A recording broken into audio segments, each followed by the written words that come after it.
Welcome to another episode of the Wolff Den. I am Matt Wolff, founder of Ticket Time Machine. Today we welcome Scott Parker to the Den. How are you today? I'm great here in Southern California. How's everybody doing? So very appropriate to have you on today as we're going to be talking a lot about baseball. And today is opening day for Major League Baseball. But for people who don't know who you are, give them a quick intro and we'll get to it. Well, I am Scott S. Parker, and my career has been for the last close to 40 years an editor in Hollywood, California here, working in television and movies. And I had been collecting eye-popping stories when they first jumped on my radar in the early 90s. And I always wanted to bring these together for the fan because I was blown away by these. So I've collected these stories for the better part of 40 years. And finally had a break in the action about a year or so ago and worked 7 days a week to get this book out, the first book. And the book is called Baseball's Unlikely, a Constant, Game 1. I just released Game 2, so it's an ongoing thing. Game 3, oh, there we go. There's Game 2. Thank you, Matt. So anyways, it was a big, giant coffee table book. It was a labor of love, and I needed to get it written before the end of the 2024 baseball season because I knew I was going back to work again. And I would have to put it in the back burner for who knows how long. So this has been a labor of love. I can't even say anything more about it. And I started thinking about attaching pictures to the stories. And, a lot of ballparks aren't around anymore, especially those back in the 20s and 30s. And I thought, well, we could go public domain and, grab these old state because I'm kind of curious myself. And then I realized that I have been going to baseball games all around the country for so long. Approximately 40 years, I've taken pictures at 37 Major League ballparks. So I held myself in full credibility by adding only my pictures to the book, except for a good friend of mine, Greg. He loaned me pictures to New Yankee Stadium and Steinbrenner Field for Game 2 because I hadn't been to either place. And I thought the pictures were pretty dynamic to have in place, especially since there are so many Yankee stories in the book. So you only pictures of games that you went to, except for those two. But the stories are not all of yours. Yes.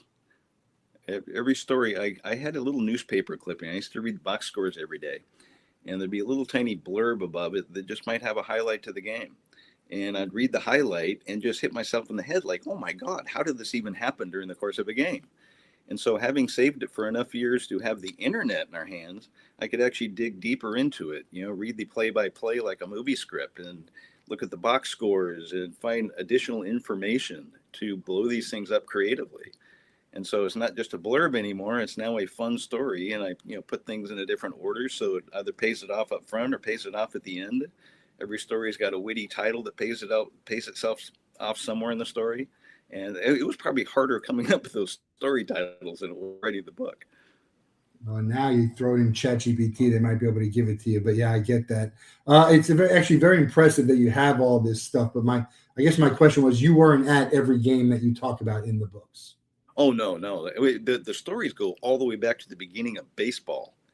So okay. I collected things along the way, like, when there's extra information in a sports page available to add additional content, they would have like this date in baseball. And you might have a list of 5 things or 25 things. And every once in a while, one of those little sentences just made me dig down the rabbit hole and, turn it into a story. Is there a website that you recommend for people to go to who want to find information about baseball, history, game stats, stuff like that? I used baseballreference.com, but if you want to read baseball, I mean, not just my stories are just the fat. If you want to really read about baseball, there's a website called sabr.org, and that's the Society for American Baseball Research. And they hired writers to literally watch an entire game on YouTube and write about it. And it started at the beginning from the temperature and the clouds in the sky to the very last pitch. And so it would every game take you 45 minutes to read. So it's just all information. And that's kind of overload for me. But I did skim their documents to see if I could add a little spice to mine. I mean, that's very difficult in and of itself to cover the whole thing. But then I've done some writing myself. I do some freelance reporting. It's very difficult to cut down and only include certain things and try and figure out what you are going to include to tell the story enough, but not sort of give stuff that people won't really care about. Well, I hope I've accomplished that because I didn't want the mundane reading to go on and on and on and on. I just wanted a quick little 2-minute read that made you say, wow, the same thing I did when I saw a little blurb. I just basically expanded the blurb to be a fun story. Yeah. And I read through some of the book, going to different pages. But I just correct me. You don't actually identify what games you were at, all of them. Some you do say, some it is known that you were at, but there's no like asterisk say, hey, I was at this game.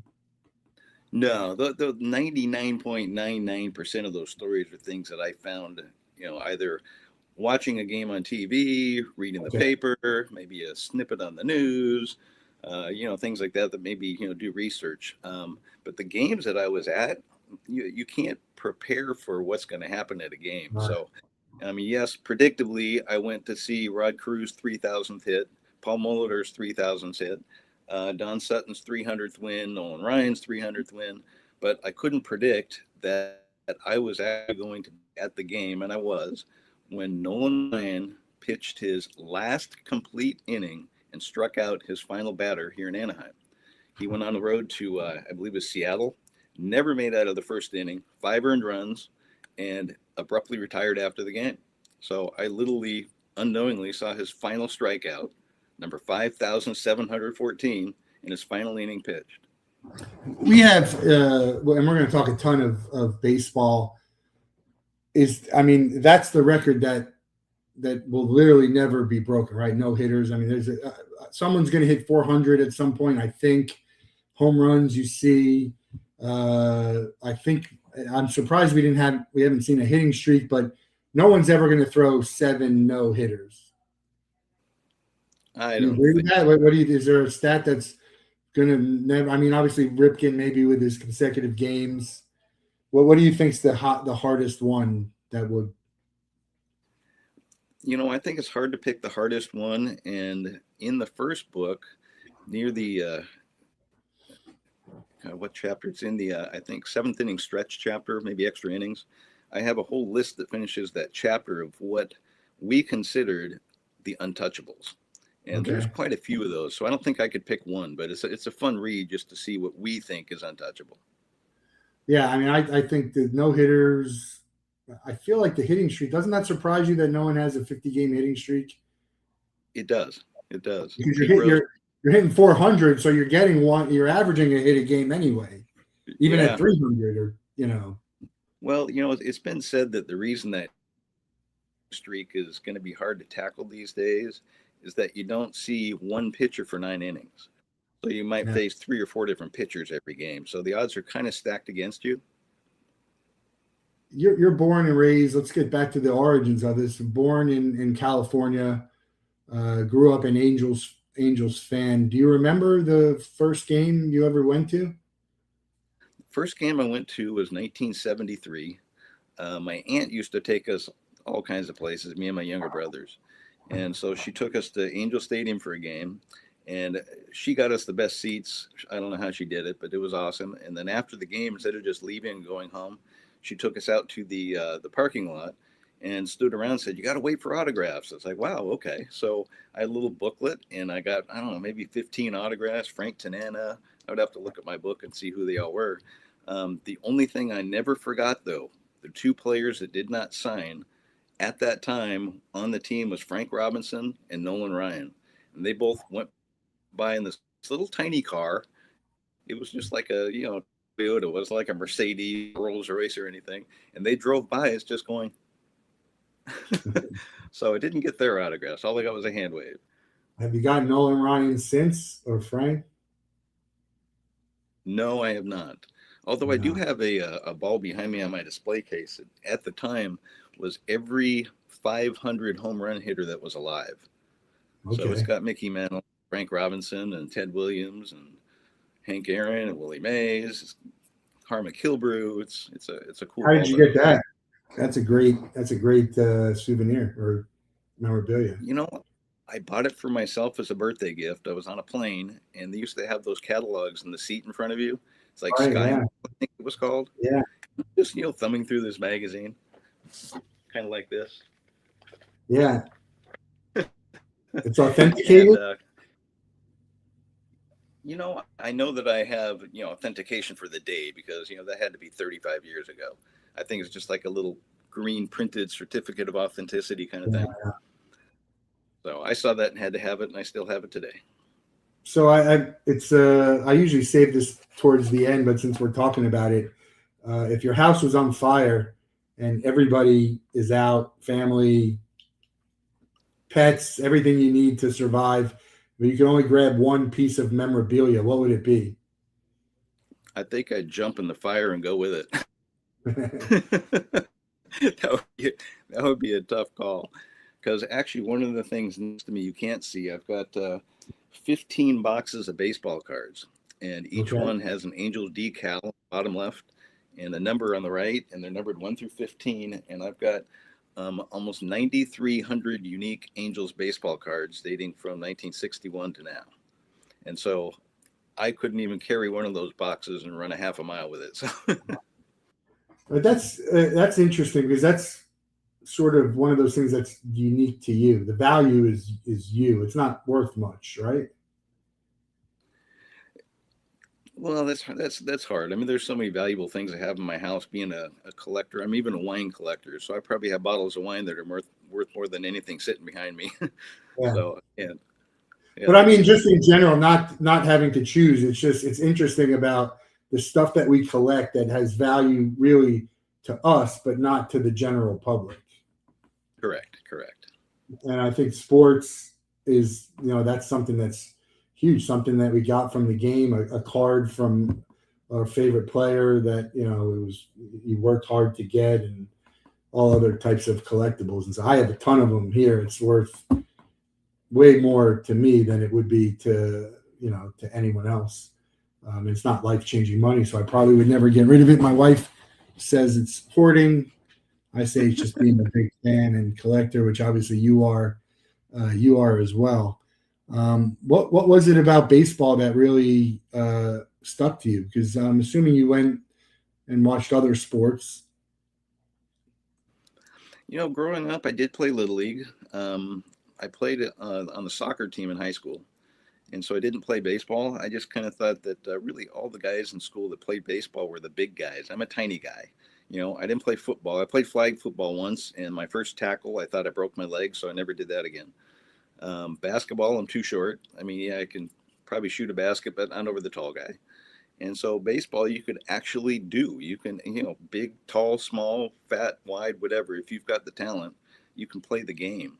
And a good buddy of mine growing up was probably more of a fan than I was, and he really followed the numbers and the stats. And he's the one that opened my eyes to that sort of thing. So I got to give him full credit for me coming up with stories like this that are so number and story oriented than just playing the game. Let's talk about the idea for the book is snippets. Like when did you first start collecting snippets? Like what was it, just something that sounded so bizarre that you was like, oh, I got to save this? And then as you're moving forward, obviously you're looking for stuff now, right? I think I'm always on the lookout, but I don't go scouring for it. It's just in my, basic reading, I come across them and I just make sure to document it and add it to the next book. And it's not like they're all current. As a matter of fact, I did a story count for game 2 that you have because I was curious how many new stories I came up with that were only based on the 2025 season. And it ended up being 50 stories. So That's a that's lot. legitimate. So that means the other 150 stories were prior to 2025, and they could dig back as far as the 1800s. I mean, I just keep finding things. And if you do read the book from left to right, you will find that I had to come up with an order for it. And I do all the ordering on a spreadsheet. But just because 2025 was such a good chunk of the book, I actually did every 2025 story chronologically through the book, peppered in with older stories. So Okay. people may not notice that it's chronological, but I just thought that made more sense. So as you're watching games now and going to games yourself, knowing that you've already started to do this, are you looking for that quirky type of stat slash happening? Never. They just kind of come at me. If it jumps off the screen or jumps at me, I try to either rewind the TV and document it, take a picture of it, do something so that I can follow up with it.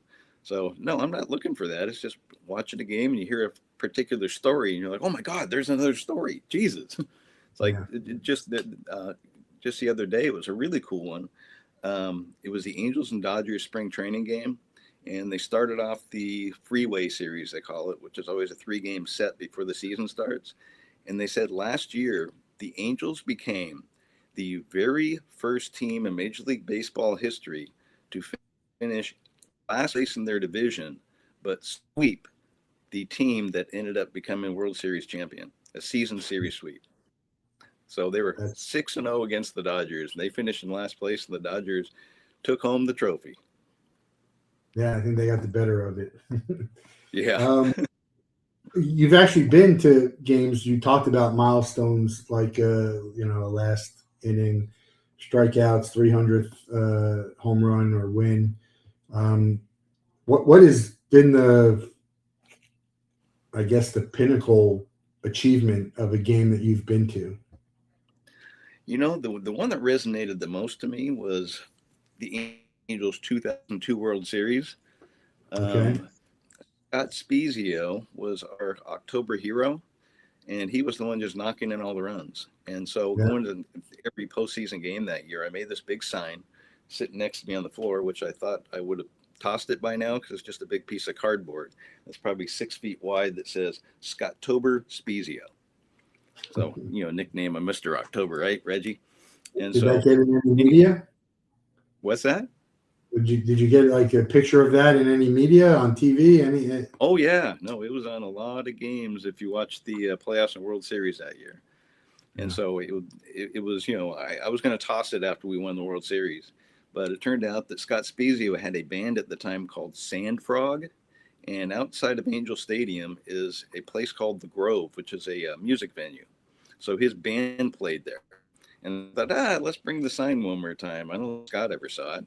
So we brought it, and CBS News showed up and some other news outlets because he was all over the news. And so it made it on the news one final time.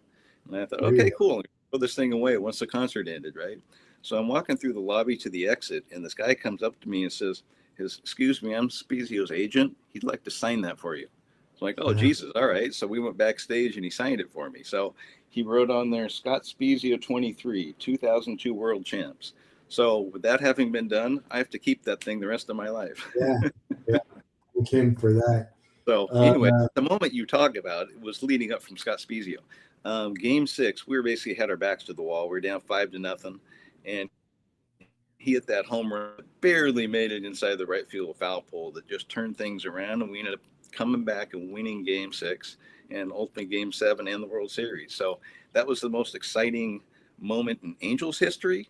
I was actually at Game 1 of the 1988 World Series with the Dodgers and A's when the A's were, the David versus Goliath team. Earthquake game. No, that was 89. Oh, 89. San Francisco. Right.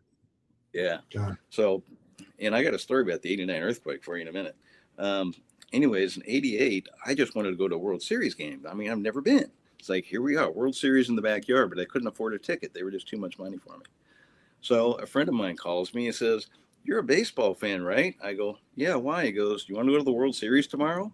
I'm like, yeah. How did you get tickets? And he goes, my dad has them. He's got season seats. I go, then why isn't he going? He said, because some guy named Hershiser isn't pitching. Because that was like, the only thing going on for the Dodgers that year was Hershiser, who was on that, 58 game or 50 inning scoreless streak. Yeah. So anyways, got free tickets to Game 1, and I stayed the entire game, didn't leave early, as you saw people always do at Dodger Stadium, and I witnessed that crazy Kirk Gibson home run. I've never felt that kind of elation in a ballpark before.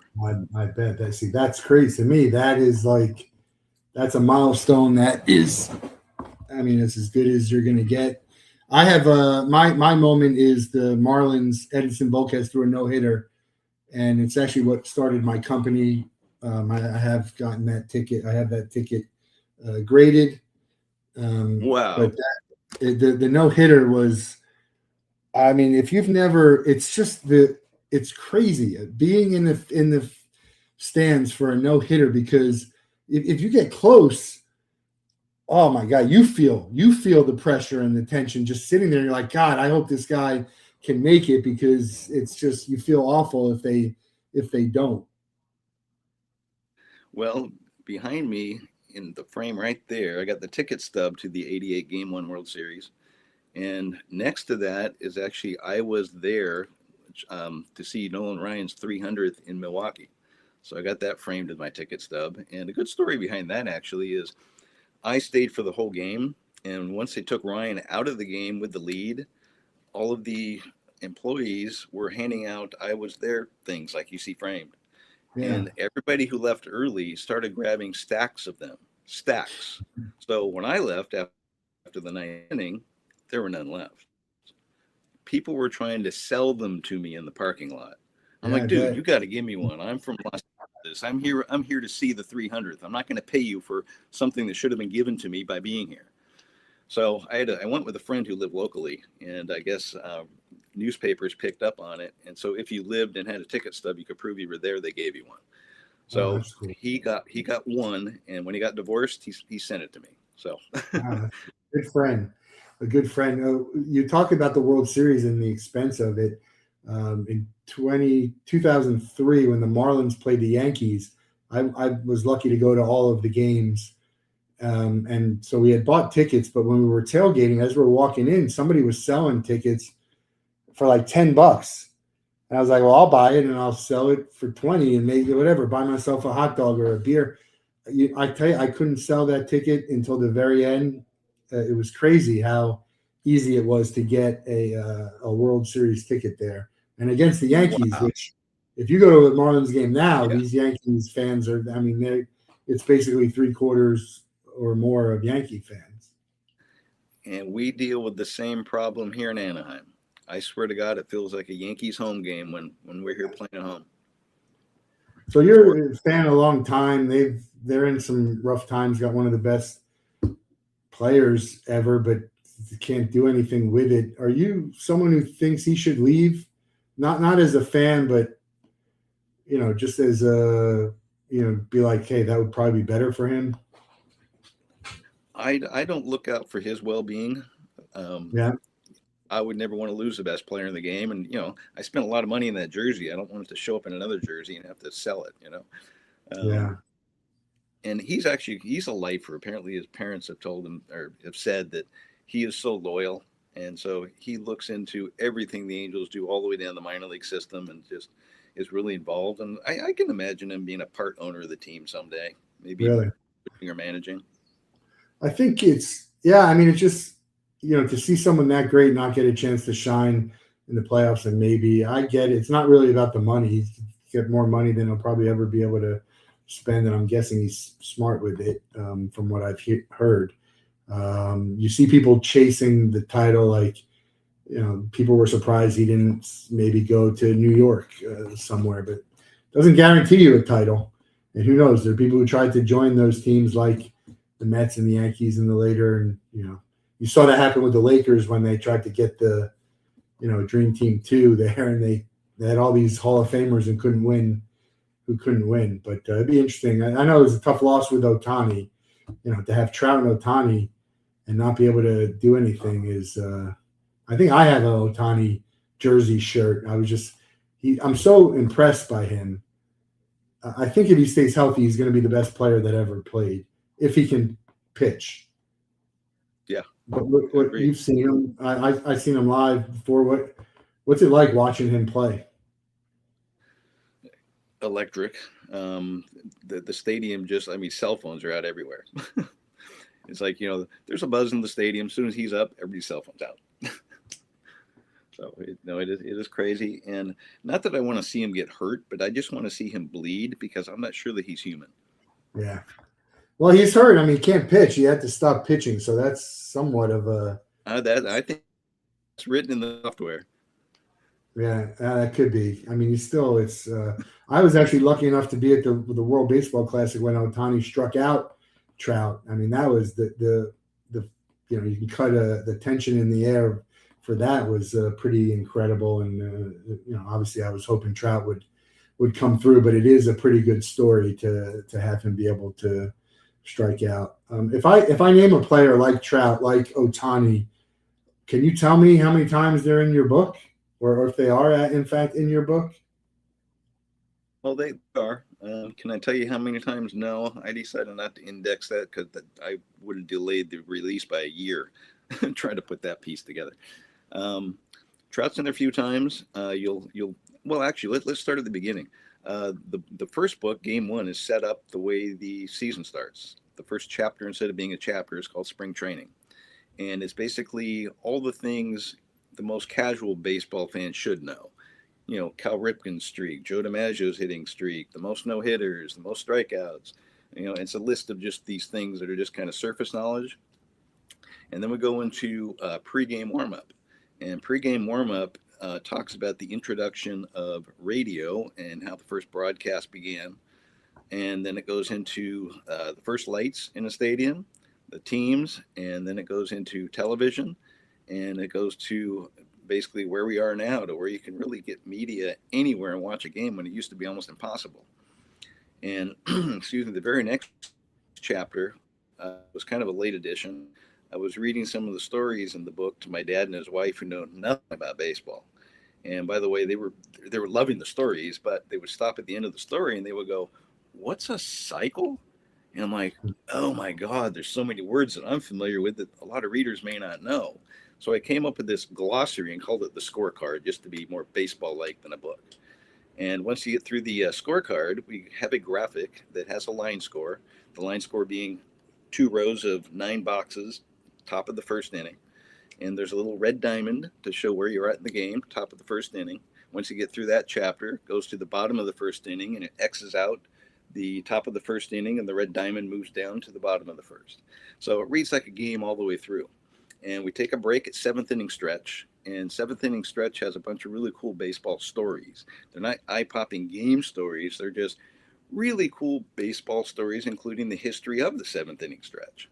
The history of Take Me Out to the Ball Game, and fun things like that. Even the Abbott Costello's Who's on First routine and how that came up. Then we get to the end of the game. I'm sorry? Oh, the Who's on First. I mean, it's incredible. Oh, I know. You can never stop laughing at that. I don't care how many times you see it. Yeah. We get to the bottom of the 9th inning, and then we roll into a chapter called Extra Innings. And extra innings are baseball stories that aren't necessarily major league. They got a lot of minor league cool things, banana ball, things of that nature. And then we roll into the postseason, and the postseason are strictly stories from the postseason. And the final chapter we called The Final Out. And The Final Out has a working story title of The International Man of History. And that is Shohei Ohtani.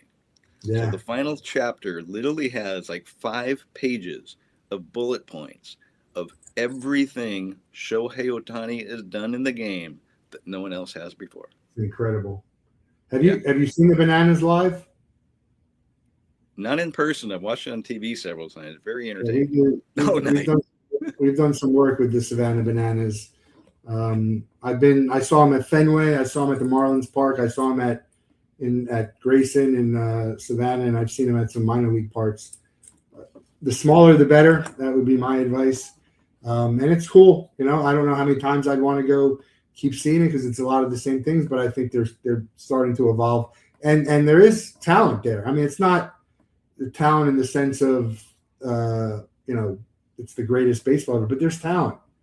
And it's been impressive to see them grow.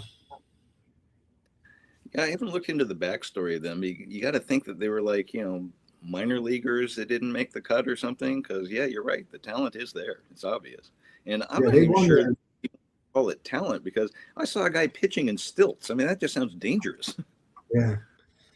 Did you see a guy did a flip caught the ball and landed in like a superhero stance. I mean, it's some of it's just to get the combination of skill and then talent outside of the baseball and together. It's been fun to watch. Admittedly, after a little bit, it's like the Globetrotters. They're still going for 100 years, but it's not everyone's cup of tea. And it's like you can't.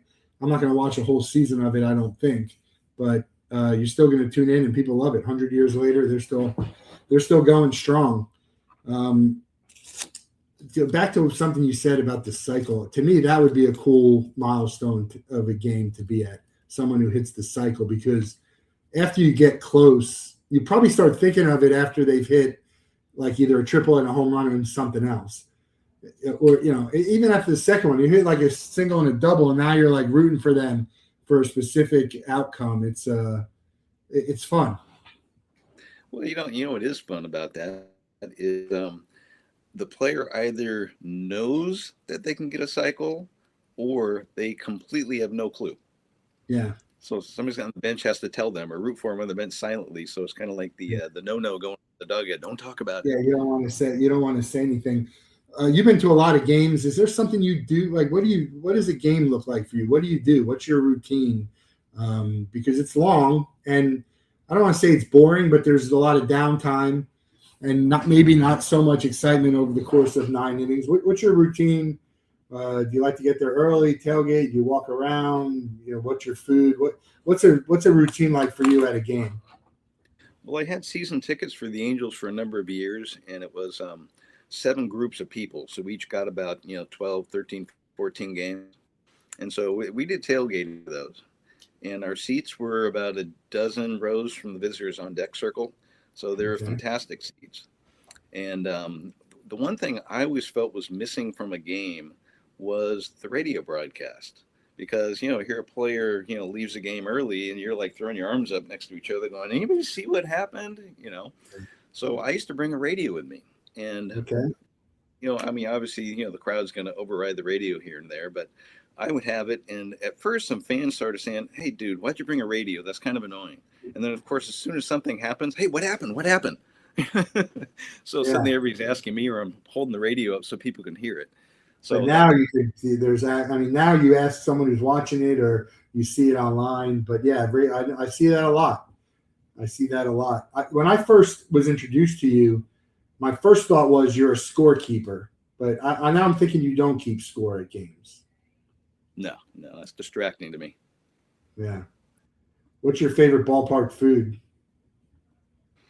You know what? I don't eat ballpark food. No? No. Since we used to tailgate, we kind of had our menu. Yeah, that's what I would say that's how we were, because we used to, when the Marlins played at Dolphin Stadium, we could tailgate. We'd go on a Saturday and we'd tailgate, and it'd be great. Now with the new setup, you can't tailgate at a Marlins game, so we go way less. I used to go for bobbleheads or good giveaways that we wanted. Those were reasons to go, and now it's much further away. But we were same as you. We would tailgate before and throw some stuff on the grill, and I think it's a very important piece. Like if I could tailgate at Marlins games, I'd probably go to 10 a year, probably somewhere in where you are now. I'll go once or twice. I was going to go to opening day, but now I hear it's at night, which is not as fun for me as a fan. But yeah, it's a big part, I think, of the experience. And I like walking around. I think, correct me, I've been to a lot of stadiums and arenas in all of the sports. 30 football, 30 plus baseball, all kinds of colleges. I think baseball is the most unique and best experience as a fan at a game. I'm talking about, forget about what's going on the field. What do you think about that? Well, I don't go to other sports games, especially basketball, because I hate the squeaking on the floor. It just drives me nuts. And, getting back to ballpark food, the main reason I stopped doing ballpark food was unless you got there early enough to do it, you miss some of the game waiting in lines. Yeah. And I always had good seats. And it's like, I paid good money for these seats. I'm not going to miss half of it standing in line for a damn hot dog. I can do better than that. Yeah. Well, they do have the most unique foods, the baseball. So I will go, we have a trip that we go every year on friends to a different city. So I've been to all the parks. So when we do that, my friends and I have a twin brother. We always get try and get whatever is the most outrageous thing on the menu there just to try it and see. Other sports are coming around a little bit, but for a long time, baseball was really far and away the best variety of food that was available at the ballpark. And so it was a great experience. I don't mind missing some of the game to walk around and kind of get the feel of it, or maybe just stand at in the outfield looking in for a couple innings. I don't feel like I need to sit at my seat the whole game. It sounds like you want to sit in your seat for the game and not miss anything. Well, that's it. That's at Anaheim Stadium. If I Yeah. travel and go to another stadium, I'm with you. I'm all over that ballpark, seeing the game from every angle. So, and that was a big deal. I used to travel with my camera, which is why I've got so many pictures. Although most of the pictures are by doing a stadium tour beforehand. So a lot of the Okay. pictures are empty venues, but you got the primo opportunities of all over the ballpark with the tour guide, getting places you can't get before. I got pictures in Arlington Stadium of being in the executive suites, taking a picture of the whole stadium from that vantage point. In Boston at Fenway Park, you're outside the TV booth, so you got some really cool angles of the Green Monster. And so, the tours were very important for the book. And, I didn't know that these pictures were going to be a book that was just a hobby. So that's kind of been fun. Did you go to the bar in the Green Monster and look No, through the monster? no, I don't think they had that back when I went. It was 1993 when I was there. It was Maybe before they had not. above. It's pretty cool. It was a pretty cool experience. We did that. Any ballparks stick out to you? You know what? Yes. My first favorite ballpark was Arlington Stadium in Arlington, Texas for the Rangers. And it was so weird because it's like an oasis. I mean, everything's green around it, and there's water areas, and it just felt like a cathedral to the city. And there's one hotel next to the stadium, and that's where the players and fans stayed. And that was it. This tiny little experience. It didn't make any sense. It was major league, but there was just some charm to how they designed the stadium with the Texas Star built into the brick structure around it, and it was just a wonderful, fun experience for me. And once Pittsburgh opened PNC Park, that one just stole my love. Beautiful, right? Beautiful Yeah. park. And just, the scenic views of downtown where it's nice and clear. From Los Angeles, it's never nice and clear, Yeah. So that's just a beautiful charm to that. The whole river beyond it, the statues around it. I got a lot of great pictures from that ballpark. I think when we were at Texas, it was either the last season at that park before Globe Life or the second to last. I can't remember, but yeah, it was. I just, to me, I think the baseball stadium is much better. Again, I tell you, I go to a lot of football stadiums. Most of them are the same. Certainly, you go to SoFi or Allegiant, the newer ones, they have opportunity, but all the older ones, they're mostly all feel and look the same. There's a little bit of tweak here and there, and then you sort of have to rely on the atmosphere of the fans or outside, right? If you get an area like Wrigleyville or outside of Fenway that has some pretty good. Baltimore has some pretty cool stuff now. I think that type of environment, I think that's the future of it. Like, entertainment centers around the arena, when they build new stuff, it becomes more than just, hey, I'm just going to go to see the game. Because I think more often than not, people aren't just going to want to go see a game. They'd rather sit at home and watch the game, over time. Like I'm saying, I'm not going to go to 15 of these games just to watch the game, but I can go eat at different places, and maybe there's some festivals going on there. That feels like the future of sports, and particularly baseball as well. Well, I'm just happy that the multi-sport facilities have gone away, Yeah. because we used to have the Rams and the Angels play at Anaheim Stadium. And I just remember watching a game on Monday after a football day, and a ground ball got hit to Tim Salmon in right field, hit a divot, and skipped past him. I'm like, that's it. I'm done having football at this stadium when it affects our team. So that was a horrible experience. Have you been to an A's game in Sacramento? We did that last season. Very weird to watch. It's like a spring training game that on drugs that counts. It's like it had the spring training feel to it, but it counted. Not that it counted that much because they were already out of it at the time, but yeah, it was really weird. It'd be interesting. I think I've been to some hockey games in Vegas. And I've been to a football game in Vegas. It's a great environment. I think they'll do well there. I don't know what type of fanhood they'll get, which obviously is, it's important, but they don't really care as much. A lot of visitors and tourists who go, but it'll be interesting to see how they do there. What are your thoughts on this upcoming season? Is anyone gonna, what any storylines that you're looking for? Is it, obviously, can anyone take out the Dodgers? I certainly wouldn't bet against them. Anything that you're looking forward to? Well, actually, just to follow what you were just saying, you get around. I can't believe every sport and all these venues you've been to. Yeah, I've been I've been very fortunate, but I also plan. We have a lot of annual traditions, and one of them is going to a Major League Baseball game, college football, and pro football all in one weekend in a city, and we've been doing it for 25 years. So just that is 25. You can imagine different stadiums on that, but yeah, it's I love traveling, and whenever I'm traveling, I try and go to a baseball game if I can. I actually went to see baseball in Japan, which was a really cool experience when I was in Japan. It's a whole different environment out there, but they love it out there. It's like Japan baseball is almost not as much as soccer, say in Europe, but it's close. Well, I've been to 37 major league ballparks, and I have not collected a new one in a long time because the occupation changed. I was a full-time editor for so long. You get, 2, 3 weeks of vacation every year, and you plan it around doing some baseball stuff during the summer.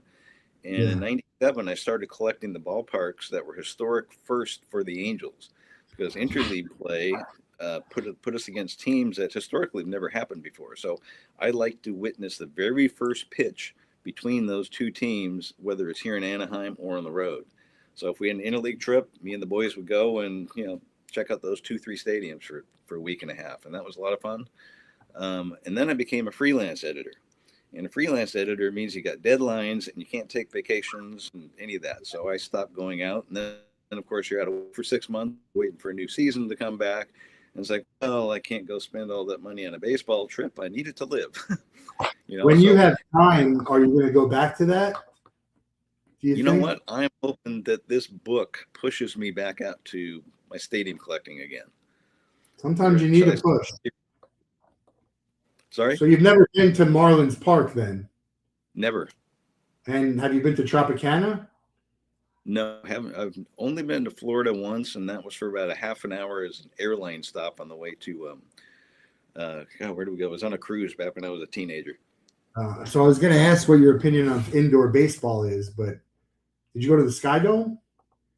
Yes, been to Sky Dome. And of course, got a good story in the book about Sky Dome. I've been to Kingdome, and that was a weird one because taking a stadium tour, they brought you out on the field, and that's when you first realized how weird the texture of that rubbery AstroTurf was. Yeah. I like indoor baseball. A lot of people don't. I happen to like it. It depends. And when we were in Toronto, the roof opened, which was I'd never seen it, and the way it opens is just insane. It's such a cool sight to see. When the Marlins do it, it takes a while, and it's not that exciting. It just sort of like, all right, the window's gone. Well, interesting. We did the tour at Sky Dome. And apparently the guys that were developing got the contract for the stadium. They were sitting around the breakfast table and trying to figure out how to make a retractable roof. And they happened to have an orange, like an apple and an orange. And they literally cut the orange in half and took the two sides and said, this is how it should work. And so they literally did that over breakfast and using an orange peel. I thought that was a pretty awesome story. Would you ever stay at the hotel, the hotel in Toronto where you could watch the game? I would. Sounds like... I don't want to watch it from there, but why not stay there? It's easy to get to the ballpark. they say it's a pretty cool experience. I don't know. I'd watch a game from there. I guess the whole thing is like, what would you do? You're there, you're in Anaheim, so you have the ability to sort of do special things depending on who's coming or what this event is. But if you only have one time and say this is going to be the only time, you don't take as many risks on, what you might do, right? You kind of just want to get to it and make sure you get the full experience. Well, my old roommate and I, we used to pick a Sunday every year and go to Disneyland and get there right when they open. And we get on all the, e-ticket rides, back when the tickets were gone, get on all the good rides and leave at like 11 o'clock, buzz over to Anaheim Stadium, scalp a great seat, watch the game, get back to Disneyland around 5 o'clock when all the crowds are starting to leave, and stay until they close and get on all the great rides again. One long day, but a good day. I like that kind of day. We actually are season ticket holders at Disney World, but no baseball in Orlando yet. Are they going to expand? Is there a place you think obviously Vegas is coming that should have baseball? I think Vegas has earned it. I can't believe what they've done with all the other sports. I mean, good for them. It's a fun city. It's an adult Disneyland. I really hope it works because, obviously Oakland didn't support the team well enough and they had to get out of town. Yeah. I mean, they keep talking about the Tampa Bay going somewhere. I'm not sure. I don't really see it happening. Let's do a couple of rapid fire sort of stuff. Pete Rose, Hall of Famer. He belongs in the Hall, in your opinion? Absolutely. Barry Bonds, all of them. You put them all in? Yep. I mean, their accomplishments, steroids or not, you could put an asterisk, which is already there. But, yeah, I mean, and I don't have a problem with them. By all accounts, Pete Rose he didn't really – it was so easy he could have just sort of appeased Major League Baseball and it would have been over. And he just – I don't know what it was. Yeah. He just couldn't do it, right? No, it's a sad story. Just to kind of circle back, you were talking about the earthquake that you thought was 1988, but it ended up being 1989. And I have a distinct memory about that because I was actually on break at work, and Farrah Fawcett was in town. She was doing a voiceover at our facility, and so her and I were talking in the lobby, and she was walking to the front door, so I walked her out front. She was waiting for her husband to pick her up, and so we were out just chatting on the front porch. And my assistant comes out and he goes, "Scott, something just happened." I go, "What do you mean?" He goes, I don't know. I think there was like an earthquake or something. So it turned out that I was talking to Farrah out front when the earthquake hit because we had the game on in the edit bay. That's memorable for a few reasons, I guess. Yeah. Isn't that wild? And so you're in entertainment. You played in a band. Your work now is mostly entertainment, or is it sports related? No, it's strictly entertainment. As a matter of fact, the bread and butter for me since the pandemic ended is the TV show Naked and Afraid. Yeah. On Discovery. I'm the finishing editor and the colorist. And as a matter of fact, I'll be back on that on Monday for one episode and then back on it for 3 months, start June. So right now I'm just trying to get the publicity in for this book in the downtime.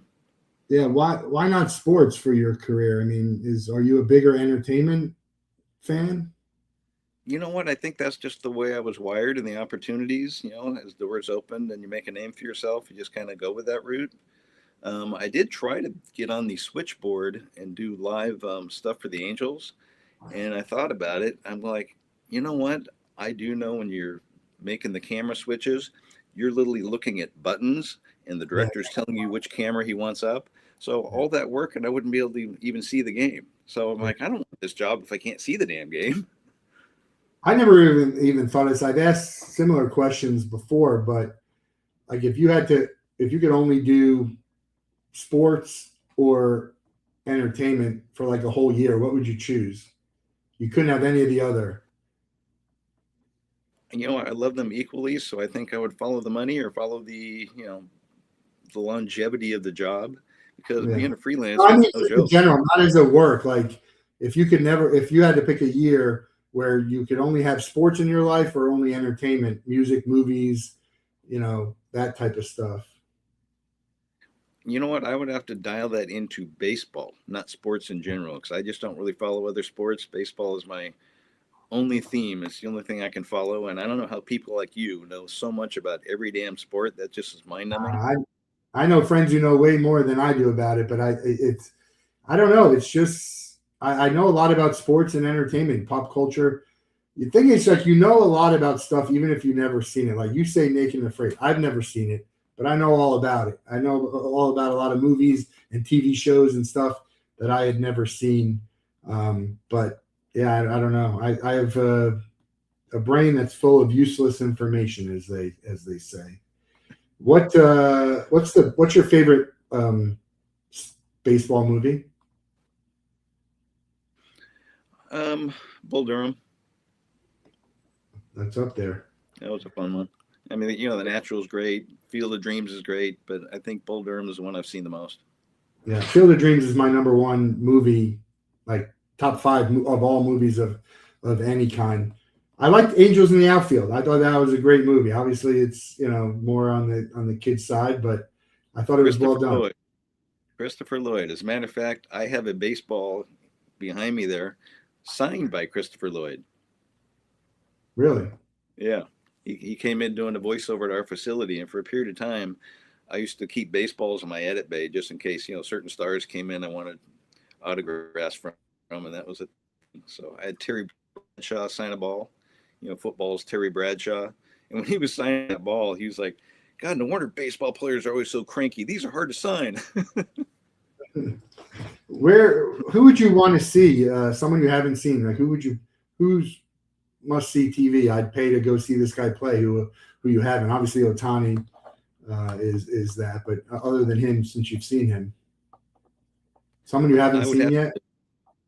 I would have to dig back in time for that because you can always with interleague play now. You can always have a chance to see somebody, so that's easy. Yeah.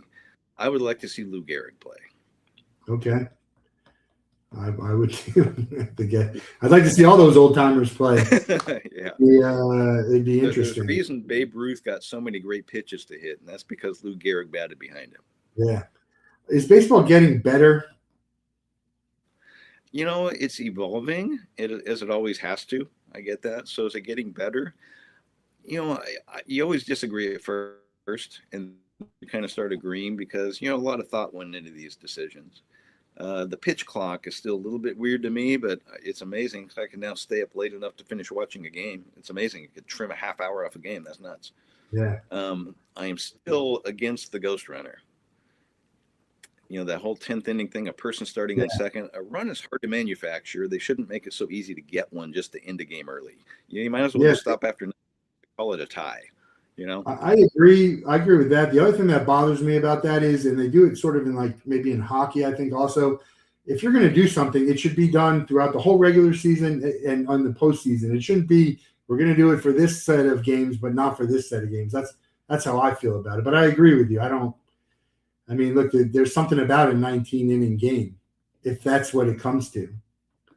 Well, there's a lot of records that, people break because they've got so many extra at-bats and things going on that, we're going to, not break as many records as we used to because most games end after 10, 11 max now. It's crazy. Is Los Angeles the most hated team for you? The Dodgers? No, it'd be the Red Sox or the Yankees, only because they come and invade our stadium and turn it into their home stadium. Okay. I root for the Yankees. I'm not a Yankee fan. My brother is. My dad was. So I do root for them. Who do you root for generally? Anaheim been out of the playoffs. Who do you root for? That's a great question.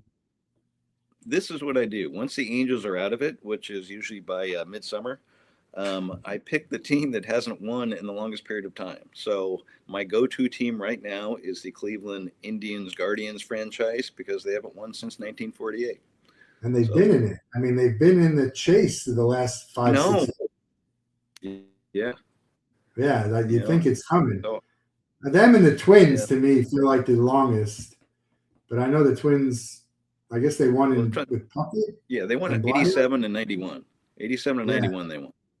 Right, and so that's the last time the Blue Jays won, right around then, 91 or Yeah, Some, Blue Jays were 92, 93, right before the strikes got rid of the World Series in 94.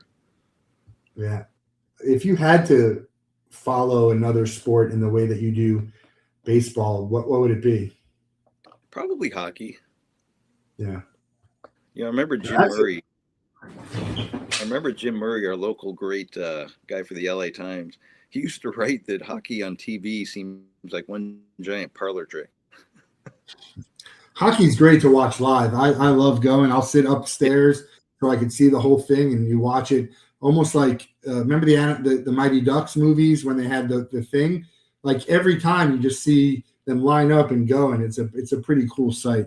Another good sports movie, by the way. Anaheim, they had some good teams. Anaheim with Korea and Kachuk, I think it was. I just didn't like the Disney take on hockey and owning Yeah, the Angels. They had those I don't, quirky, I don't agree for that. comical, comical logos, and the Mighty Ducks after a movie. So I'm all right. And then they started it. You got book 3 coming out. Baseball is unlikely a constant. Game 3. What can we look forward to with that? You know, if you've enjoyed the first two books with these eye-popping stories, it's a continuation of those. And I'm just hoping that I can do a fresh book every year. I just happen to know that I do have enough material still to produce a game 3, and we'll see where we're at for a game 4. But I'd like to turn this into a live annual release and have a nice following for it to where people are actually looking for it every year. I think it's possible. There's so many good unique stats, and in this day and age, looking through some of your stuff, it feels like the eye popping. I mean, they're not. They're all pretty cool stuff. In today's age, ESPN will give you, well, that's the first person who hit a double while he had just gotten his haircut 3 days prior. They're manufacturing things, right? I mean, Yeah. that's the ESPN Yep. world today, and the stats and yours. You don't have to manufacture. There's enough that just of stuff that's just pretty cool, especially in baseball with 162 games, which, by the way, I think is way too long, but they're never going to change that. What number would you like to see baseball at? You know, I wouldn't mind reverting back to the original 156 because right now they've expanded the playoffs so much so that they got to start the season in March and it still reaches November. So, a week less of games might, bring it all a Yeah, little I feel tight. like that doesn't change much, though. I understand it. I feel like you got to cut like down to 120. Otherwise, it's like, what's the point? But they're never going to do it because of the money. It's like guys I never heard of making $20 million a year. It's insane. Well, if you cut it down to 120, it's really tough to compare things because it's like, so and so had, his third 200 hit season with 120 games, 200 hits is never going to happen again. Yeah. Well, I think it'd be, for a new era. I don't know if I'm a traditionalist or not. It just kind of depends. I just feel like to have a new baseball it's a new generation. I think in some ways hard to compare what was going on now with what happened back then when the pitchers were pitching complete games, and now, you pitch 5 innings and it's a quality start. There is that. Yeah. Um, So I my, don't know. my, I don't think it'll ever happen. They're too much money. They're never going to play less games and accept less money. no, no, of course not. Yeah. Um, so I was thinking about a story that I was perusing the other day. Every once in a while, I just open my books randomly to remind myself of one of these 600 stories, and I came across one because it's Tampa Bay. You might find of interest. I wrote it, and it's called "Never Made It Home." And what it is the Tampa Bay Rays, a game against the Angels. They actually had a runner on third base in the seventh, eighth, and ninth inning. Runner on third with nobody out, and never scored in any of those opportunities. First time in Major League Baseball history. Has it happened since? Nope. Yeah, that's pretty bad. I mean, I guess if Yeah, you I had know. it, what runner on with nobody out or with people out? Correct. Yeah, no runner on third base with nobody out. Seventh, eighth, and ninth, and never made one run. That's unbelievable. Yeah, I know, and that's the fun stuff that makes this book. I mean, seeming things that just have never happened before. It's fun. Man, I would be yelling like crazy if that was my team. get a run across. It had to have been American League because you got to figure out the National League will find a way to get that run across. Are you going to watch tonight? Do you watch non-Angel, a lot of non-Angel baseball? You hate the Yankees, so that's not going to move the needle for you. Yeah, well, my wife has Netflix, but I'm not sure if I can convince her to put it onto a baseball game. So I might have to do it on MLB app. If the Dodgers aren't going to win this year, who will? I would like to throw an arrow in the dark and say the Seattle Mariners. Mariners, yeah, could. What incredible stat was when they won like 109 games and lost in the playoffs. That or whatever. No, that was 116 games. 114, 116. I knew it's crazy to, that's how baseball is. Like you can be the best team for the whole year and not win.